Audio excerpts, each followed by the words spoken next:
మహబూబాబాద్ జిల్లా తొర్రూరు పట్టణంలో రోడ్డు ప్రమాదం జరిగింది.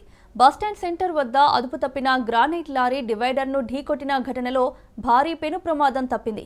డ్రైవర్, క్లీనర్లకు తీవ్ర గాయాలయ్యాయి. స్థానికుల సహాయంతో క్షతగాత్రులను ఖమ్మం ఆసుపత్రికి తరలించారు. సంఘటనా స్థలాన్ని పోలీసులు కేసు నమోదు చేసుకుని దర్యాప్తు చేపట్టారు.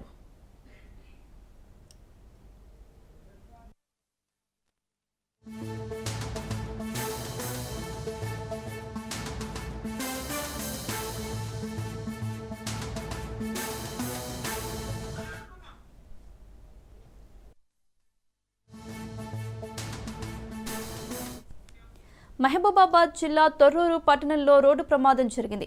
బస్టాండ్ సెంటర్ వద్ద అదుపు తప్పిన గ్రానైట్ లారీ డివైడర్ను ఢీకొట్టిన ఘటనలో భారీ పెను ప్రమాదం తప్పింది. డ్రైవర్, క్లీనర్లకు తీవ్ర గాయాలయ్యాయి. స్థానికుల సహాయంతో క్షతగాత్రులను ఖమ్మం ఆసుపత్రికి తరలించారు. సంఘటనా స్థలాన్ని పోలీసులు కేసు నమోదు చేసుకుని దర్యాప్తు చేపట్టారు.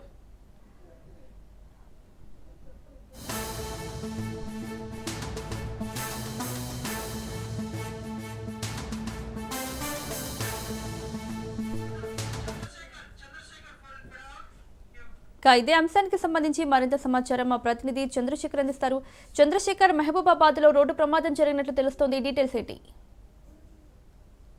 ఈ రోజు ఉదయం 4 గంటల ప్రాంతంలో ఇటు వరంగల్ నుంచి కాకినాడ వెళ్తున్న గ్రానైట్ లారీ ఇటు వరంగల్ టు ఖమ్మం జాతీయ రహదారి తొర్రూరు బస్టాండ్ సమీపంలో డివైడర్ పైకి ఎక్కడం జరిగింది. ముఖ్యంగా అందులో డ్రైవరు, క్లీనర్ ఉన్నారు. డ్రైవర్ వీళ్ళంతా మద్యం సేవించి ఉన్నారు. మద్యం సేవించిన కారణం కొంత నిద్రమత్తు కారణంతో ఒక్కసారిగా ఆ లారీ మొత్తం అదుపు తప్పి డివైడర్ కి ఎక్కడంతో ఆ బండలు, హెవీ బండలు ఏదైతే గ్రానైట్ బండలు ఉన్నాయో అక్కడి నుంచి పడిపోవడం జరిగింది. కొంత లారీ కూడా క్యాబిన్ అంతా కూడా నుజ్జు అవడం జరిగింది.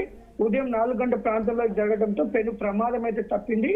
ముఖ్యంగా క్యాబిన్ లో ఉన్న డ్రైవర్, క్లీనర్ అయితే దాంట్లో ఇరుక్కుపోవడంతో పోలీసులు సమాచారం తెలుసుకొని అక్కడ చేరుకొని ఆ క్యాబిన్ లో ఇరుక్కుపోయిన డ్రైవర్ ని, క్లీనర్ ని బయటికి తీసి వారిని 108 ద్వారా ఖమ్మంలోని హాస్పిటల్ కి పంపించి ప్రస్తుతం చికిత్స అందిస్తున్నారు. డ్రైవర్, క్లీనర్ అయితే భారీగానే దీంట్లో గాయాలైనట్టుగా అయితే మనకి పోలీసులు తెలుపుతున్నారు. ముఖ్యంగా వీరిద్దరు కూడా మద్యం మత్తులో ఉన్నారు. మద్యం సేవించిన కారణం కొంత నిద్ర మత్తు రావడంతో ఈ ప్రమాదం అయితే చోటు చేసుకుంది. ఇది ఉదయం పూట జరగడంతో అయితే 4 గంటల ప్రాంతంలో జరగడంతో పెను ప్రమాదం అయితే తప్పింది. ఇటు ఎవరికి ఎలాంటి ప్రమాదం జరగకుండా అయితే జరిగింది. ఇటు పడిపోయిన బండలు అయితే రోడ్డు పైన హెవీ గ్రానైట్ బండలు పడిపోవడం జరిగింది. అలాగే నుజ్జైన లారీని ఈ గ్రానైట్ బండలు కూడా పోలీసులు అయితే పక్కకు తరలిస్తున్న పరిస్థితి. మొత్తానికి ఇన్సిడెంట్ మీద అయితే కేసు అయితే నమోదు చేశారు. ముఖ్యంగా ఈ యొక్క రహదారి గుండా నిత్యం వందలాది గ్రానైట్ లారీలు వెళ్తుంటాయి. డ్రైవర్లు కొంత నిద్ర మత్తు, ఇటు మద్యం మత్తులోనే ఇలాంటి ప్రమాదాలు జరుగుతున్నాయని డ్రైవర్లు ఎవరు కూడా ఇలాంటి మద్యం సేవించి వాహనాలు నడపాలని పోలీసులు చెప్తున్నప్పటికీ ఇది నిత్యం ఇలాంటి ప్రమాదాలు సంభవిస్తున్నాయి. Mounika. Right Chandrashekhar, thank you.